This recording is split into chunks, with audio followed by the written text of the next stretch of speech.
നിങ്ങൾ ഉപ്പ് ഇട്ട് പ്രാർത്ഥിക്കണമെന്ന് പറയണില്ലേ? എപ്പോഴും നമ്മൾ ശ്രദ്ധിക്കണമെന്ന് വെച്ച് കഴിഞ്ഞാൽ നിങ്ങളതൊരു ശുദ്ധപ്രയോഗം പോലെ ചെയ്യരുത്. ഉടമ്പടിയിൽ ഉപ്പ് തന്നിരിക്കുന്നതിൻ്റെ ഉദ്ദേശം എന്ന് പറയുന്നത് അത് അറിയാവുന്നവർ മാത്രമേ അത് അപ്ലൈ ചെയ്യാവൂ. കാര്യം അതിൻ്റെ ഉദ്ദേശം എന്ന് പറയണത്, ഇപ്പോൾ കഴിഞ്ഞ ദിവസങ്ങളിൽ ഇവിടെ സാക്ഷ്യം പറഞ്ഞപ്പോൾ ഉപ്പിട്ട കാര്യം പറഞ്ഞപ്പോൾ സാക്ഷ്യം പറഞ്ഞ ലേഡി പറയണത് അത് കർത്താവിൻ്റെ രക്തമാണെന്നൊക്കെ. അപ്പോൾ ഞാൻ തന്നെ ഞെട്ടിപ്പോയി. അങ്ങനെയൊന്നും ഞാൻ പറഞ്ഞിട്ടില്ല, അത് അവിടെ കയ്യിൽ നിന്നിട്ട് കാച്ചതാണ്. ഇതൊക്കെ കയറിപ്പോവുകയില്ലേ?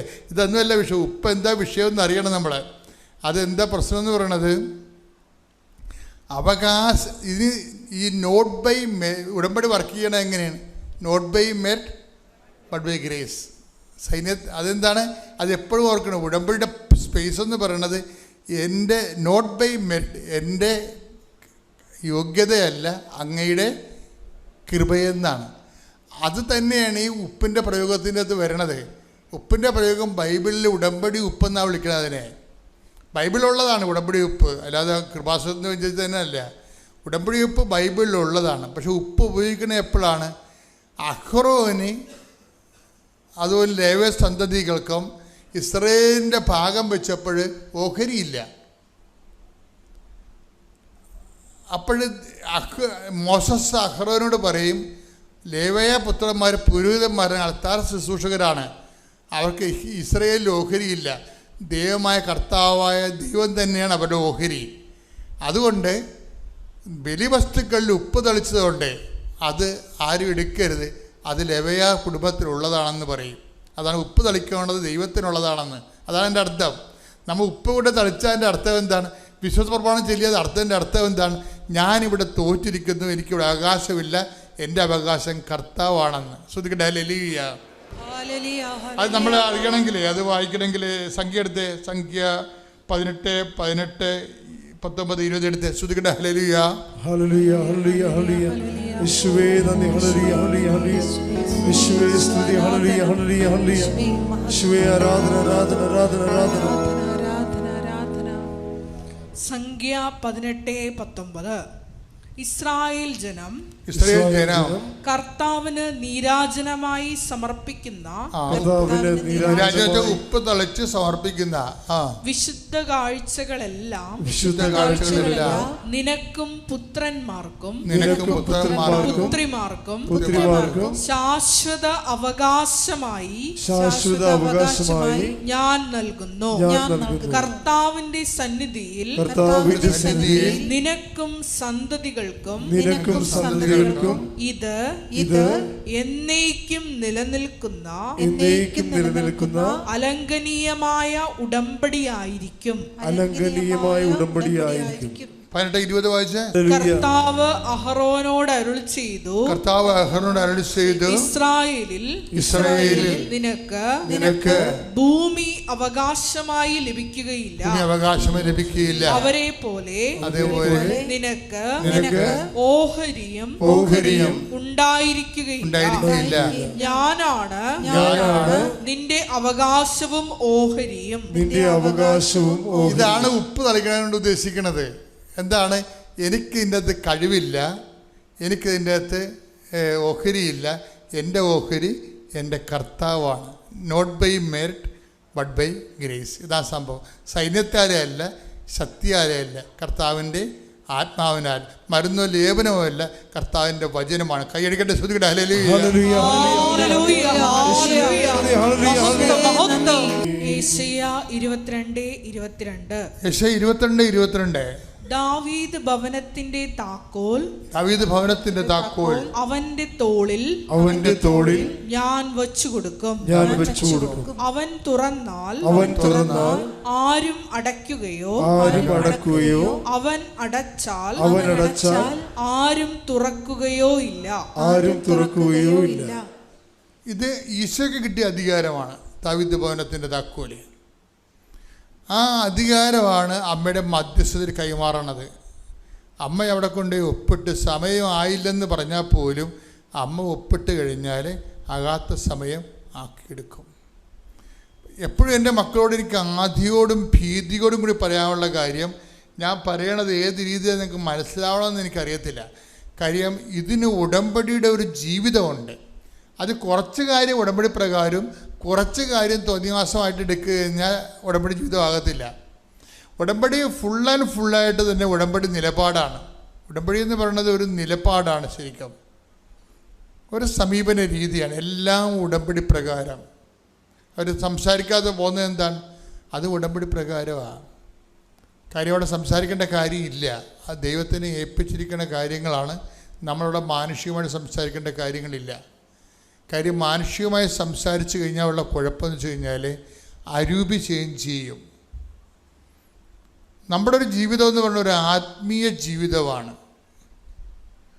ആത്മീയ ജീവിതം എന്ന് പറഞ്ഞാൽ നമ്മൾ തെറ്റിദ്ധരിക്കരുത്. ആത്മീയ ജീവിതം എന്ന് പറഞ്ഞാൽ പ്രാർത്ഥനാ ജീവിതമല്ല. ആത്മീയ ജീവിതം എന്ന് പറയുന്നത് ധ്യാന ജീവിതമല്ല. ആത്മീയ ജീവിതം എന്ന് പറയുന്നത് നമ്മുടെ പെരുമാറ്റത്തിൽ നമ്മൾ എടുക്കുന്ന നിലപാടുകൾക്ക് ആത്മീയത ഉണ്ടാകണം. പെരുമാറ്റത്തിലില്ലേ പ്രാർത്ഥിക്കുക എന്നുള്ളത് അത് അതിലെ മീൻസാണ്, മാർഗങ്ങളാണ്. അതൊക്കെ പ്രാർത്ഥനയും ധ്യാനവും ഒക്കെ ആത്മീയ ജീവിതത്തിൻ്റെ ലക്ഷ്യമല്ല, മാർഗമാണ്.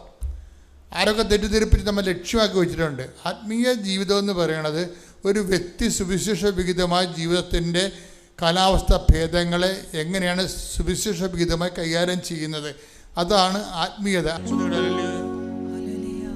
റോമ 8:9 ദൈവത്തിന്റെ ആത്മാവ് യഥാർത്ഥമായി നിങ്ങളിൽ വസിക്കുന്നെങ്കിൽ നിങ്ങൾ ജഡികരല്ല ആത്മീയരാണ്. അപ്പൊ ദൈവാത്മാവ് വസിച്ചാൽ മാത്രമേ നമ്മൾ ആത്മീയരാകത്തുള്ളൂ. അതിൻ്റെ കാരണം വെച്ചാൽ അതുകൊണ്ട് ദൈവാത്മാവിനാൽ വസിക്കണമെന്ന് വെച്ചാൽ ദൈവാത്മാവ് നയിക്കപ്പെടുകയാണ്. നമ്മുടെ എന്തെങ്കിലും കാര്യം തീരുമാനിക്കുമ്പോൾ അത് നയിച്ചുകൊണ്ട് പോണത് ദൈവാത്മാവിനായിരിക്കണം, ലോകത്തിൻ്റെ ആത്മാവിനാലായിരിക്കരുത്. നിർഭാഗ്യവശാൽ നമ്മുടെ പല കാര്യങ്ങളും നയിക്കപ്പെടുന്ന ലോകത്തിൻ്റെ ആത്മാവിനാലാണ്. ആരെ പറ്റിക്കാം, ഏത് രീതിയിൽ തരികിട കാണിച്ച് തട്ടിപ്പ് കാണിക്കാം, അതെല്ലാം ലോകത്തിൻ്റെ ആത്മാവിനാലാണ്. ദൈവികമായ കാര്യങ്ങൾ വരുമ്പോൾ കൊള്ളലാഭങ്ങളൊന്നും കിട്ടത്തില്ല. നമുക്ക് ബിസിനസ്സുകാരെല്ലാം ഇവിടെ നിന്ന് ഗുഡ് ബൈ പറഞ്ഞു പോകും. എന്താ കാര്യം? കൊള്ളലാഭം കിട്ടത്തില്ല. പറ്റിച്ചാലും വെട്ടിച്ചാലും അല്ലേ ആൾക്കാർക്ക് കൊള്ളലാഭം കിട്ടത്തുള്ളൂ. ഒന്നെങ്കിൽ സർക്കാരിനെ പറ്റിക്കണം, അല്ലെങ്കിൽ നിങ്ങളുടെ കമ്പോണൻറ്റിനെ പറ്റിക്കണം, അല്ലെങ്കിൽ നിങ്ങളുടെ സപ്ലൈസിനെ പറ്റിക്കണം. ആരെങ്കിലും പറ്റിക്കേണ്ടി വരികയില്ലേ? പറ്റിക്കാതെ തന്നെ ലാഭം ഉണ്ടാക്കണം. പറ്റിച്ചാണ് ലാഭം ഉണ്ടാക്കണമെന്നുണ്ടെങ്കിൽ അത് ലോകത്തിൽ അതിന് കെട്ടിയെടുത്ത് ക്രിസ്ത്യാനിയാകേണ്ട കാര്യമൊന്നുമില്ല. അത് ലോകത്തിലുള്ള എല്ലാവരും ചെയ്യണതാണ്. യേശു ക്രിസ്തുവിനെ മാറ്റി നടത്തിയ എന്ത് പോക്കൃത്തിലൊന്നും കാണിക്കണതിന് ഒരു പ്രശ്നവുമില്ല. ഉടമ്പടി ജീവിതം എന്ന് പറയണത് ദൈവത്തിന് തോന്നണം നമ്മൾ ഉടമ്പടിയിലാണെന്നുള്ളത്. അതുകൊണ്ടാണ് ഈശോ ഒരു കഷ്ണം ചേർത്തത്, ഞങ്ങളെ പ്രലോഭനത്തിൽ ഉൾപ്പെടുക. അതാണ് സംഭവം. അതൊക്കെയാണ് കഷ്ണം ചേർത്തിക്കേണ്ടത്. കാര്യം ഇതെല്ലാം ചീട്ട് കൊട്ടാരം പോലെ തകടം മറിയണ ഒറ്റ സാധനമാണ്. പക്ഷേ കേട്ട് ഒരു പ്രലോഭനം വന്നാൽ മതി. പ്രലോഭനം പറഞ്ഞെങ്കിൽ ഈ പ്രലോഭനം ഉണ്ടായി അതിനെ അടിപ്പെട്ട് കഴിഞ്ഞാൽ പിന്നെ ഇവനെ പ്രലോഭനവും കൊണ്ടുപോയിക്കൊള്ളൂ. ഇവൻ്റെ ഗുണവത പിന്നെ പ്രലോഭനമേ ഇവനും ഉണ്ടാകത്തുള്ളൂ. ഒരു പ്രശ്നം അതാണ്. ഇത് എപ്പോഴും നമ്മൾ ശ്രദ്ധിക്കണം. ഒരുത്തൻ പ്രലോഭനത്തിൽ വീഴുന്നവനാണെങ്കിൽ സാമ്പത്തികമാകാം, അധികാരമാകാം, അല്ലെങ്കിൽ വേറെ എന്തെങ്കിലും ആകാം. വീഴുന്നവരാണെങ്കിൽ വീണുകൊണ്ടേയിരിക്കും. വീഴാത്തവരാണെങ്കിൽ വീഴത്തില്ല. എന്താണ്? പ്രലോഭനം വഴിമാറിപ്പോകും. അത് വ്യക്തിയാണ് തീരുമാനിക്കണത്. അതിനിപ്പം നമ്മൾ ഇപ്പം ചിലർ ധ്യാനം നടത്തില്ലേ, ചില പറയണേ ഇപ്പം യോഗയൊക്കെ നടത്തിയാൽ നമുക്ക് മനസ്സിന് സമനില കിട്ടും. ഓക്കെ, അത് ഇല്ലെന്ന് ഞാനൊന്നും പറയണില്ല. പക്ഷെ ബൈബിൾ എന്താ അതിനെക്കുറിച്ച് പറയണത്? അങ്ങനെയുള്ള സമനിലയെ ആത്മീയതയായിട്ട് തെറ്റിദ്ധരിക്കുന്നതാണ് പറയണത്. അതൊന്നും ഹല്ലേലൂയ ഹല്ലേലൂയ ഹല്ലേലൂയ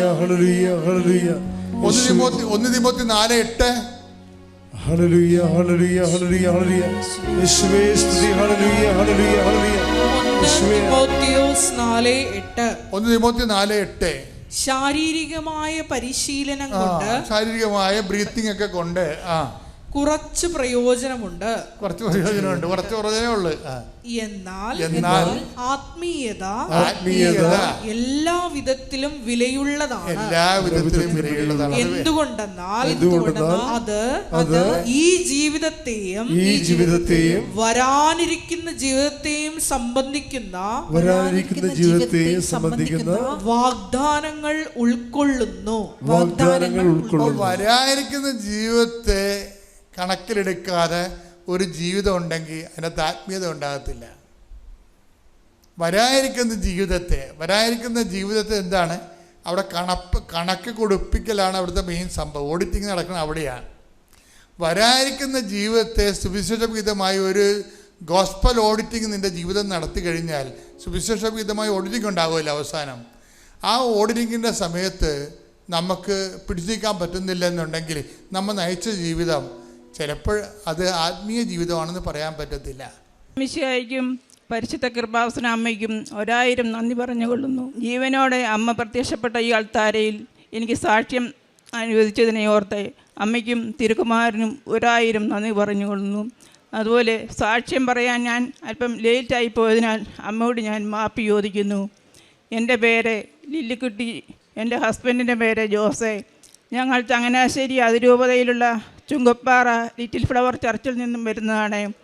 ഞാൻ ഉടമ്പടി എടുത്തത് 25/9/2023 ഞാൻ പലപ്പോഴും ഇവിടെ കൃപാസന അമ്മയുടെ അടുത്ത് വന്ന് പ്രാർത്ഥിച്ചിട്ട് പോയിട്ടുണ്ട്. അന്നൊന്നും ഉടമ്പടി എടുക്കുവാൻ സാധിച്ചില്ല. പക്ഷേ ഒരവസരത്തിൽ എൻ്റെ ഹസ്ബൻഡിന് തൊണ്ടയ്ക്ക് വേദനയും എരിച്ചിലും ഒക്കെ ഉണ്ടായി. അപ്പോൾ ഡോക്ടറെ ചെന്ന് കണ്ടു. ഡോക്ടറെ കണ്ടപ്പോൾ എൻഡോസ്കോപ്പി എടുത്തപ്പോൾ ഡോക്ടർ ചോദിച്ചു, ഹസ്ബൻഡിനോട് ക്യാൻസറാണ്, പേടിയുണ്ടോ എന്ന് ചോദിച്ചു. പക്ഷേ ഹസ്ബൻഡ് പറഞ്ഞു, എനിക്ക് പേടിയില്ല, എൻ്റെ അമ്മ എൻ്റെ കൂടെയുണ്ട്, അപ്പോൾ ഞാൻ എന്തിനാണ് പേടിക്കുന്നത്? അത് അങ്ങനെ ഡോക്ടർ പറഞ്ഞു ബയോപ്സി എടുക്കണമെന്ന്. ബയോപ്സി എടുത്തപ്പോൾ ക്യാൻസറായിരുന്നു. ക്യാൻസർ വന്നപ്പോൾ ഞാനാകെ തകർന്നു പോയി. പക്ഷേ എൻ്റെ ഹസ്ബൻഡ് നല്ല വിശ്വാസമായിരുന്നു അമ്മയോട്. അമ്മ രക്ഷിക്കുമെന്ന് പറഞ്ഞ് അമ്മയിൽ പൂർണ്ണമായി വിശ്വസിച്ചിരുന്നു.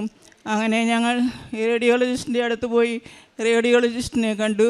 റേഡിയോളജിസ്റ്റ് പറഞ്ഞു 33 റേഡിയേഷനും 5 കീമോയും എടുക്കണമെന്ന്.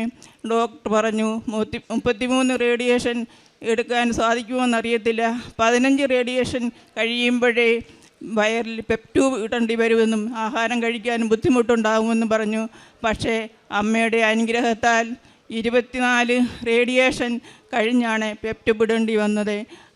അമ്മയുടെ പ്രത്യക്ഷീകരണ പുസ്തകം എപ്പോഴും ഞാൻ രാവിലെയും വൈകിട്ടും ഞങ്ങൾ പ്രാർത്ഥിക്കുമായിരുന്നു, തിരി കത്തിച്ച് വെച്ച് പ്രാർത്ഥിക്കുമായിരുന്നു. അതുപോലെ ഉടമ്പടി എനിക്ക് നാത്തൂൻ ഒരു കൃപാസനത്തിൻ്റെ അമ്മയുടെ പുസ്തകം തരുന്നു. ആ പ്രാർത്ഥന എപ്പോഴും ഞങ്ങൾ പ്രാർത്ഥിച്ചുകൊണ്ടിരിക്കുമായിരുന്നു. ആ പ്രാർത്ഥനയും പിന്നെ ഇവിടെ വന്ന് കൃപാസന പത്രവും മേടിച്ചുകൊണ്ട് വന്ന് എല്ലാവർക്കും വിതരണം ചെയ്യുമായിരുന്നു. അതുപോലെ എല്ലാവരോടും അമ്മയെപ്പറ്റി പറയുകയും ചെയ്യുമായിരുന്നു. അങ്ങനെ ഇരിക്കുകയാണ് ഞങ്ങൾ കാരിത്താസിൽ അഡ്മിറ്റായത്. കാരിത്താസിൽ അഡ്മിറ്റായപ്പോഴത്തേക്ക് റേഡിയേഷനും കീമോയും 28/4/2023 ഈ റേഡിയേഷൻ സ്റ്റാർട്ട് ചെയ്തു. അപ്പോൾ ഡോക്ടർ പറഞ്ഞ് MRI എടുക്കണമെന്ന്. MRI എടുത്തപ്പോഴത്തേക്ക് പിറ്റേ ദിവസം ഞങ്ങൾ MRI എടുത്തു കഴിഞ്ഞ് പിറ്റേ ദിവസം ഞങ്ങൾ അമ്മയുടെ അടുത്ത് വന്ന് പ്രാർത്ഥിച്ചിട്ടാണ് പോയത്. പിറ്റേ ദിവസം ചെന്ന് അമ്മയുടെ ഹോസ്പിറ്റലിൽ പോയി അഡ്മിറ്റായി. കാരിത്താസിൽ അവിടെ സിസ്റ്റേഴ്സ് നടത്തുന്ന ബെത്സൈദ എന്ന് പറയുന്ന ഹോസ്റ്റലിലാണ് ഞങ്ങൾ താമസിച്ചുകൊണ്ടിരുന്നത്. എന്നും വിശുദ്ധ കുർബാന അവിടെ ചാപ്പലിൽ കാരിത്താസ് ഹോസ്പിറ്റലിലെ ചാപ്പലിൽ എന്നും വിശുദ്ധ കുർബാനയ്ക്ക് പോകുമായിരുന്നു. അതുപോലെ വിശുദ്ധ കുർബാന സ്വീകരിക്കുകയും ചെയ്യുമായിരുന്നു.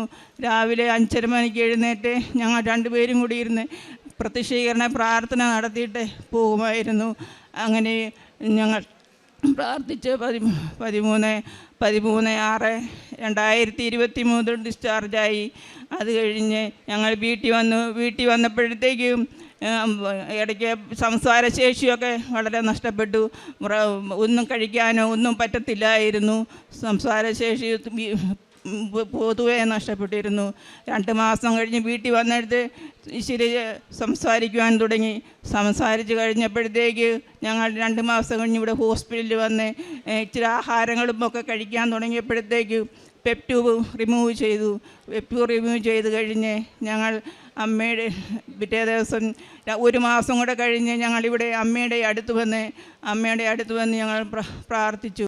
ഈശോ മിശിഹായ്ക്ക് സ്തുതിയായിരിക്കട്ടെ. പരിശുദ്ധ അമ്മയ്ക്ക് കോടി നന്ദി പറയുന്നു. പറഞ്ഞതുപോലെ എൻ്റെ വൈഫ് പറഞ്ഞതുപോലെ നിങ്ങൾ കേട്ടാണ്, എനിക്ക് സ്വരം നഷ്ടപ്പെട്ടു പോയ വ്യക്തിയാണ്. സംസാരശേഷി പൂർണ്ണമായും നഷ്ടപ്പെട്ട ഒരു വ്യക്തിയാണ് ഇപ്പോൾ ഞാൻ നിങ്ങളുടെ മുമ്പിൽ സംസാരിക്കുന്നത്. അതിൻ്റെ കാരണം എൻ്റെ പരിശുദ്ധ അമ്മയാണ്. കാരണം അമ്മയിൽ എനിക്ക് അത്രയേറെ വിശ്വാസമുണ്ടായിരുന്നു. അമ്മയും തിരുക്കുമാരനും എന്ത് ചോദിച്ചാലും തരും, എന്തും സാധിച്ചു തരും എന്നുള്ള വിശ്വാസം ഉണ്ടായതുകൊണ്ട്. അതുകൊണ്ടാണ് ക്യാൻസർ എന്ന രോഗം കേട്ടപ്പോഴേ എനിക്കൊരു ശകലം പോലും ഭയം തോന്നിയില്ല. ഞാൻ എന്തിനു ഭയപ്പെടണം? അമ്മ എൻ്റെ കൂടെ ഉണ്ടെങ്കിൽ പിന്നെ ഞാൻ എന്തിനു ഭയപ്പെടണം? അതായിരുന്നു എൻ്റെ വിശ്വാസം, അതായിരുന്നു എൻ്റെ ധൈര്യം. ഭാര്യ തകർന്നു പോയപ്പോൾ, ഭാര്യ ഒരു നേഴ്സാണ്, റിട്ടയർഡ് നേഴ്സാണ്. അവൾ തകർന്നു പോയപ്പോഴും എനിക്ക് ധൈര്യം തന്നത് പരിശുദ്ധ അമ്മയുടെ ശക്തിയാണ്. അമ്മയുടെ ഈശോയുടെ കൃപയും അമ്മയുടെ അനുഗ്രഹവും ഉണ്ടാവുന്നു. അങ്ങനെ ഞങ്ങളിവിടെ വന്നു ഉടമ്പടി എടുത്തു കഴിഞ്ഞ് ഞാനും ഭാര്യയും കൂടെ കൂടിയാണ് ഉടമ്പടി ക്ലാസ്സെല്ലാം കൂടുതൽ. ഭാര്യയ്ക്ക് ഉടമ്പടി എടുക്കാൻ പറ്റുള്ളൂ പറഞ്ഞ് എനിക്ക് രോഗാവസ്ഥയിലാണ്, ശരിക്കും സംസാരിക്കാനുള്ള ശക്തി എനിക്കില്ല. ഇവിടെ വന്ന് അച്ഛനെ കാണണമെന്ന് പറഞ്ഞു. അച്ഛൻ്റെ സ്ലിപ്പ് കിട്ടി.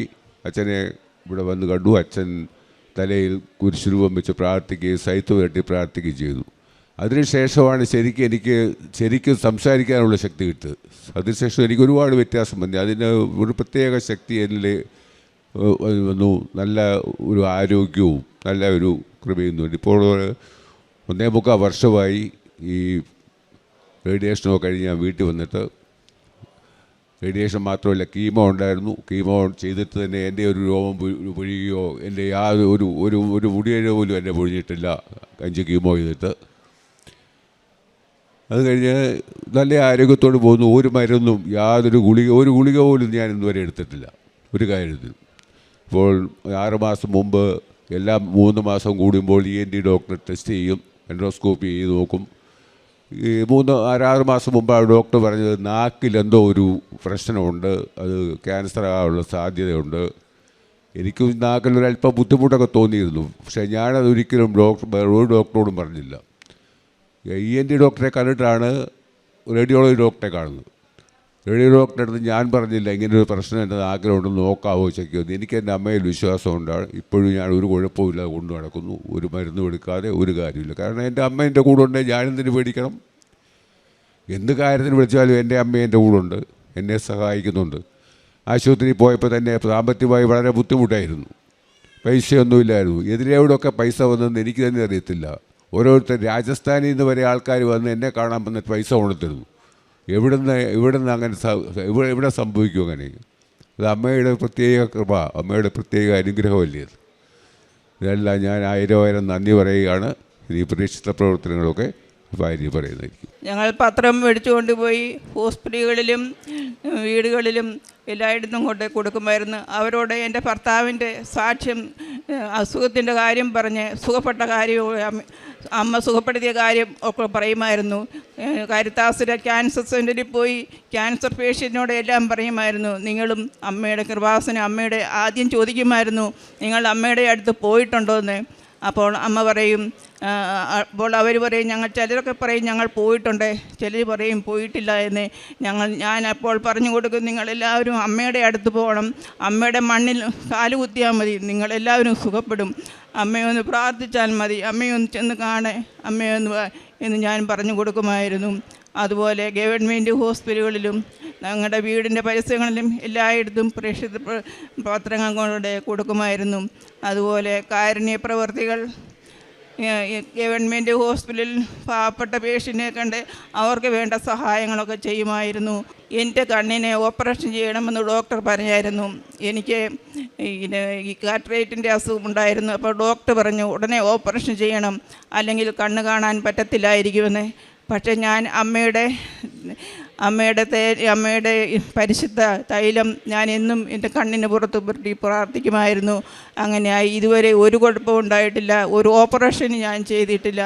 അമ്മയുടെ അനുഗ്രഹത്തിന് 1000 നന്ദി പറഞ്ഞുകൊള്ളുന്നു. എനിക്ക് രാജസ്ഥാനിൽ നിന്ന് 35,000 രൂപ ഒരു മെഡിക്കൽ ബില്ല് കിട്ടാനുണ്ടായിരുന്നു. പക്ഷേ എൻ്റെ കൂട്ടുകാർക്കെല്ലാം ഞാൻ അതിൻ്റെ ഫോം അയച്ചു കൊടുത്തു. അവരെല്ലാവരും ഫില്ലപ്പ് ചെയ്ത് അവർക്കെല്ലാവർക്കും കിട്ടി. പക്ഷേ എനിക്ക് മാത്രം കിട്ടിയില്ല. ഞാൻ പിന്നെ 2ാമതും അയച്ചു, എന്നിട്ടും എനിക്ക് കിട്ടിയില്ല. അപ്പോൾ ഞാൻ 3ാമത് ഒന്നുകൂടി അയച്ചു. ഞാൻ പറഞ്ഞു, അമ്മേ ഇനി ഞാൻ അയക്കത്തില്ല, ഇത് ലാസ്റ്റാണ്, ഇനി ഞാൻ അയക്കത്തില്ല. അമ്മയ്ക്ക് ഇഷ്ടമുണ്ടെങ്കിൽ എനിക്ക് തരിക, അല്ലെങ്കിൽ എനിക്ക് വേണ്ട എന്നും പറഞ്ഞ് ആപ്ലിക്കേഷൻ ഫോം ഉടമ്പടി പത്രത്തിൽ വെച്ച് അമ്മയുടെ കാശ് രൂപം വെച്ച് പ്രാർത്ഥിച്ചിട്ട് അയച്ചു. എന്നിട്ട് ഞാൻ ഒരു ഡേറ്റ് ഫിക്സ് ചെയ്തായിരുന്നു. ആ ഡേറ്റിൻ്റെ 2 ദിവസം കഴിഞ്ഞപ്പോൾ എനിക്ക് ആ പൈസ കിട്ടി. അമ്മയുടെ കൃപയ്ക്കും അനുഗ്രഹത്തിനും 1000 നന്ദി പറഞ്ഞു. 1000 നന്ദി.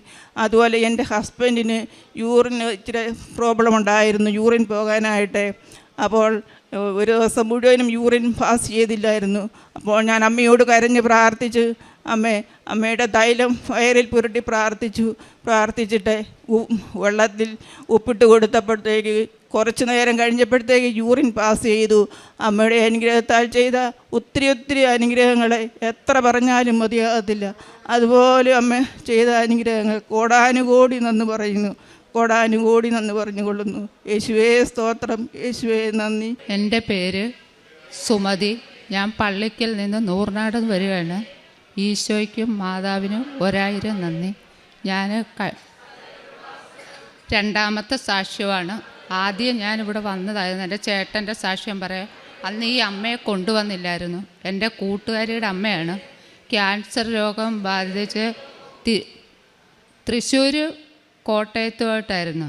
അപ്പോൾ അത് ഈ അമ്മയ്ക്ക് ക്യാൻസർ രോഗം 3ാമത്തെ സ്റ്റേജ് ആയപ്പോഴാണ് ഞാൻ അറിയുന്നത്.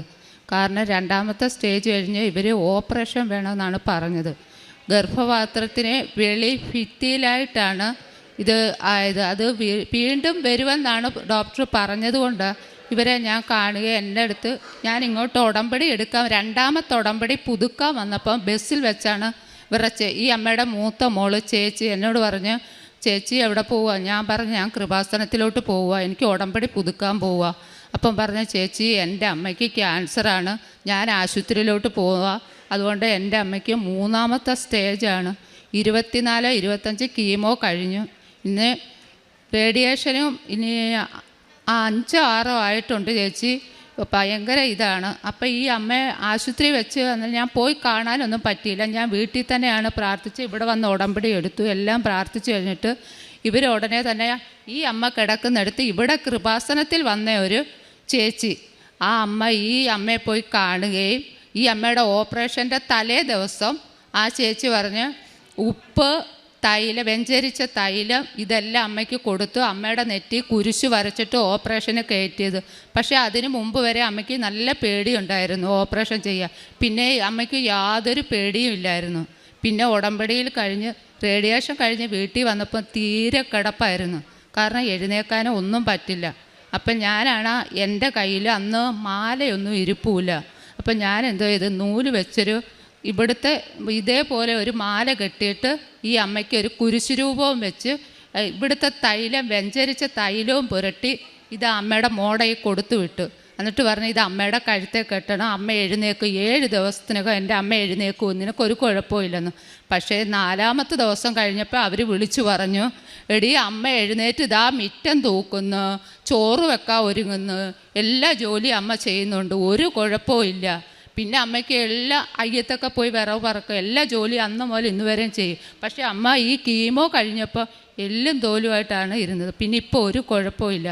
പിന്നെ ഇപ്പോൾ ഒരു റേഡിയേഷനൂടെ ചെയ്യണമെന്നാണ് അവർ പറഞ്ഞത്. 6ാമത്തെ ചെയ്തിട്ട് സ്കാൻ ചെയ്തപ്പോൾ ഇനി 2 എണ്ണം അതിൽ കൂടുതൽ ചെയ്യേണ്ടി വരും എന്നൊക്കെ പറഞ്ഞു. ഞാൻ പറഞ്ഞു, ഒരു കുഴപ്പമില്ല, അമ്മയ്ക്കിനി ഒന്നും പറ്റത്തില്ല, നിങ്ങളുടെ അമ്മയെ പൂർണ്ണമായി നമുക്ക് സാക്ഷ്യം പറയാൻ കൊണ്ടുപോകാം. അപ്പം ഞാൻ പറഞ്ഞു, ഒരു കാര്യം നിൻ്റെ ചേച്ചിയോടും പോയി ഉടമ്പടി എടുക്കാൻ പറ. അപ്പോൾ ഇവർ ഉടമ്പടി മുടക്കിയായിരുന്നു. അപ്പം ഞാൻ പറഞ്ഞു, ഇവർ ഉടമ്പടി വീണ്ടും വന്ന് എടുത്തു. അച്ഛനെയും കണ്ടു. ഞാൻ പറഞ്ഞു, കുഴപ്പമില്ല, നിങ്ങൾ അടുത്ത റേഡിയേഷന് ഇത് പോയിക്കോളാൻ പറഞ്ഞു. പോയി അടുത്ത സ്കാൻ ചെയ്യപ്പോൾ ഒരു കാരണവശാലും ക്യാൻസറിൻ്റെ ഒരു രൂപ അമ്മയുടെ ദേഹത്തില്ല. ഇനി ഒന്നും അമ്മയ്ക്ക് ഒന്നും ചെയ്യാനില്ല, ഒരു കുഴപ്പവും ഇല്ലെന്ന് പറഞ്ഞു. ഇനി ഒരു കുഴപ്പമില്ല, അതുകൊണ്ട് ഇനിയിപ്പം ആശുപത്രിയിലേക്ക് കയറണ്ട. ഇനിയിപ്പോൾ 2 മാസത്തിലോ 3 മാസത്തിലോ കൂടുമ്പോൾ അമ്മയെ ആശുപത്രിയിലൊന്ന് കൊണ്ടുചെന്ന് ഡോക്ടറെ കാണിക്കണം. ഒരു കുഴപ്പമില്ല. അമ്മയ്ക്ക് അന്നേരമൊക്കെ പേടിയായിരുന്നു. ഇപ്പം അമ്മ എല്ലാ ജോലികളും ചെയ്യും, എല്ലാം ചെയ്യും. അതേപോലെയാണ് ഇപ്പം ഞാൻ കൃപാസനത്തിൽ വന്നപ്പോൾ വീണ്ടും ഉടമ്പടി വെച്ചിട്ടുണ്ടായിരുന്നു, ഈശോയുടെ കൃപ എനിക്ക് കിട്ടണമെന്ന്. അതെനിക്ക് കൃപ കിട്ടി. അതേപോലെ ഒരു ചേച്ചി എൻ്റെ വീട്ടിൽ ഈ ഇസാഫ് എന്ന് പറയുന്ന ഒരു ലോൺ എടുക്കാൻ വരുന്ന ആ സാറിൻ്റെ ഒരു ബന്ധുവാണ്. വണ്ടി ആക്സിഡൻറ്റിൽ അപകടത്തിൽ തല പൊട്ടിയായിരുന്നു. അങ്ങനെ ആശുപത്രി തിരുവനന്തപുരം മെഡിക്കൽ കോളേജിലായിരുന്നു. അപ്പോൾ അവർ പറഞ്ഞൊരു കാര്യം ചെയ്യും, എന്നെ വിളിച്ചു. ഉടനെ തന്നെ അങ്ങോട്ട് കൊണ്ടുപോയപ്പോഴേ എന്നെ വിളിച്ചു. കഴിഞ്ഞ ബുധനാഴ്ചയാണ് വിളിച്ചത്. വിളിച്ചിട്ട് പറഞ്ഞു, ചേച്ചി തല പൊട്ടി, അവൾക്ക് എന്താണെന്ന് അറിയാൻ പറ്റത്തില്ല, ഛർദിലും ഉണ്ടെന്ന് പറഞ്ഞു. ഞാൻ പറഞ്ഞു ഛർദിലുണ്ട്. ഉടനെ എന്നെ വിളിച്ചപ്പോൾ ഞാൻ പറഞ്ഞു, മോളെ ഞാൻ പ്രാർത്ഥിക്കുക ഇപ്പം തന്നെ. ഞാൻ രാത്രി അന്ന് വെച്ചാൽ രാത്രി 2 മണിയൊക്കെ ആവും അവരൊക്കെ വിളിക്കുമ്പോഴൊക്കെ, 2 മണി 1 മണി ഏത് സമയത്തും അപ്പം തന്നെ ഞാൻ കഥ തുറന്ന് മെഴുതിരി കത്തിച്ച് പ്രാർത്ഥിക്കും. അവർക്ക് വേണ്ടി ഞാൻ അന്നേരം പ്രാർത്ഥിച്ചായിരുന്നു. പ്രാർത്ഥിച്ച് കഴിഞ്ഞിട്ട് ഞാൻ പറഞ്ഞു ഒരു കുഴപ്പമില്ല. പിറ്റേന്ന് രാവിലെ ഛർദിലും തുടങ്ങി. അപ്പം ഞാൻ പറഞ്ഞു അന്നേരം തന്നെ ഞാൻ പറഞ്ഞു, മോളെ അന്നേരം കഞ്ഞിവെള്ളം കൊടുക്കണമെന്ന് പറഞ്ഞു. ഞാൻ പറഞ്ഞു ഒരു കാര്യം ചെയ്യ്, ആ കഞ്ഞിവെള്ളം അത് ഫോട്ടോ എടുത്ത് എനിക്ക് ഇട്ട് തരാമോ എന്ന് ചോദിച്ചു. അവരും ഉടമ്പടി എടുത്ത ഒരു സാറാണ്.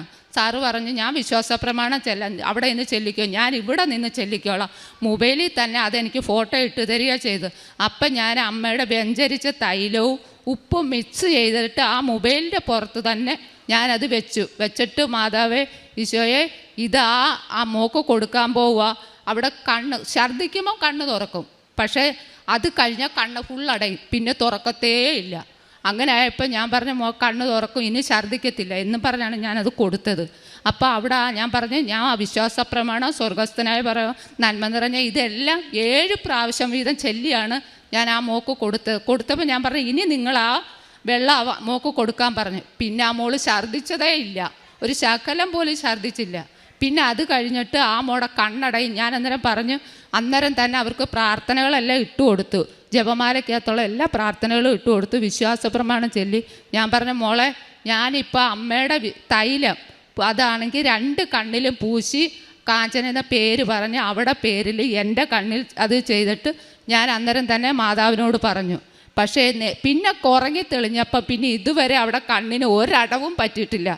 ഇപ്പോൾ അവർ ആശുപത്രിയിൽ നിന്ന് ഞാൻ കഴിഞ്ഞ ദിവസം പോയി, അവർ 7 ഞാൻ പറഞ്ഞു നിങ്ങളൊന്നും പേടിക്കണ്ട, 7 എന്നൊരു ദിവസം ഉണ്ടെങ്കിൽ 1 മുതൽ 7-ാം ദിവസത്തിനകം നിങ്ങൾ നിങ്ങളുടെ വീട്ടിൽ പോയിരിക്കുമെന്ന് ഞാൻ പറഞ്ഞു.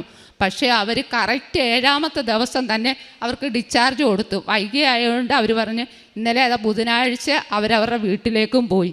അവരോട് ഇനിയിപ്പോൾ അവർ ഉടമ്പടി എടുക്കാൻ വരും, അവരെല്ലാം വന്ന് പറയാമെന്നാണ് പറഞ്ഞിരിക്കുന്നത്. ആർക്ക് വയ്യ എന്ന് കണ്ടാലും ഞാൻ ആ സമയത്ത് അവിടെ പോയി പ്രാർത്ഥിച്ചാൽ ഉപ്പും തൈലമാണ് ഞാൻ കൊടുത്തിട്ട് ഞാൻ പറയും. അതേപോലെ പത്രങ്ങൾ എല്ലാ മാസവും ഇന്ന് വരെ ഞാനിവിടെ ഉടമ്പടി എടുത്തു, ഇന്ന് വരെ 1 മാസം പോലും ഞാനിവിടെ വരാതെ എല്ലാ മാസത്തിലും വരും. പിന്നെ 1-2 എത്ര പേരെ എന്നെ കൊണ്ട് കൊണ്ടുവരാൻ പറ്റുന്നവരെ കൊണ്ടുവരും. ഞാൻ കൊണ്ടുവരാൻ പത്രം കൊടുക്കുന്ന പലരും ഇവിടെ വരുന്നത് ചെയ്യുന്നുണ്ട്, എല്ലാവരും വരുന്നുണ്ട്. അതുകൊണ്ട് ഇത്രയും പറഞ്ഞ് എൻ്റെ നന്ദി.